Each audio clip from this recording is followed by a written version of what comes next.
Hey, NL 110, back with Captain Mulaney here. I'm Ensign Alex Wong. We're here to talk today about perceiving your emotions. So, Captain, explain to me what perceiving emotions means.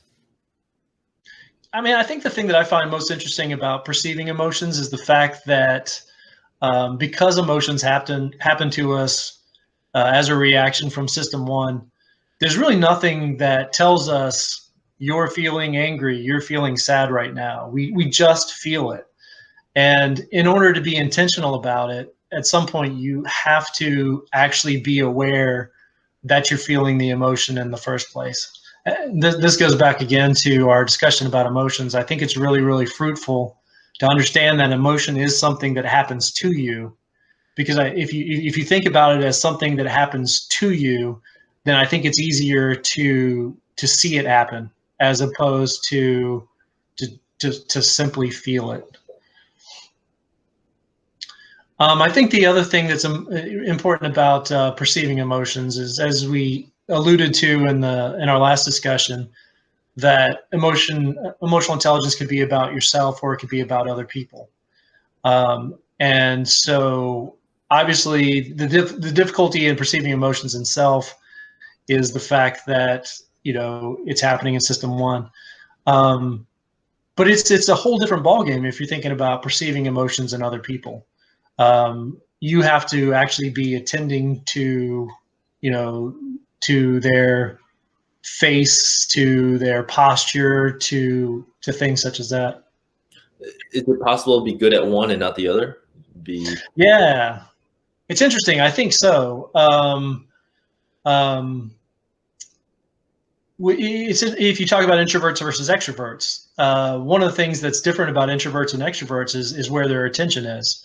So introverts are very interesting because, number one, they're probably more in tune with their own emotions. They can sometimes actually be more in tune with other people's emotions because they're not transmitting. So sometimes because they're not transmitting, they're observing and absorbing like a sponge. That's right. That's right. And so oftentimes introverts that can contribute to being emotionally intelligent about other people. Extroverts on the other people front have the advantage of, they're usually actively engaging with other people. So that can be conducive to developing those skills. There's reason to think that maybe extroverts might not be particularly good at paying attention internally and actually understanding when they're having an emotion. Is there anything that a person can do to get better at perceiving emotions? So with respect to perceiving emotions, the ability to have a wide emotional vocabulary, right?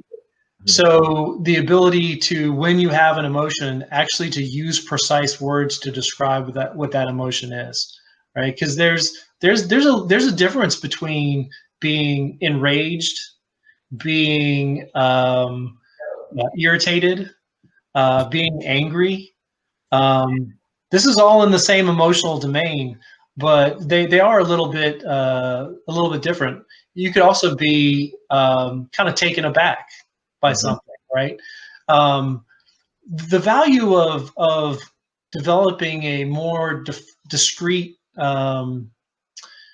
vocabulary for your emotional intelligence is it actually leads into the next step of understanding emotions, right? Because there's a difference between an irritant and something that enrages you, right, and something that offends you, right? And so if you can make that fine distinction, an irritant, probably has as much to do with you as it does the other person that you might be interacting with, right? So if someone is a loud chewer and that irritates you, then that person's not an evil person. You just happen to be sensitive to that thing, right? So you might need to accommodate that emotion within yourself and decide not to be overly responsive to it. If there's something terribly unjust that's happening, if someone, an old lady is getting her purse stolen by someone, right? You can be indignant about that and angry, and that's not an irritant, and you probably should respond to that emotion, right? So helping developing a finer sense of the discrete nature of emotions actually helps us understand them a lot better. That concludes our conversation about perceiving emotions. On our next episode, we'll talk about understanding emotions.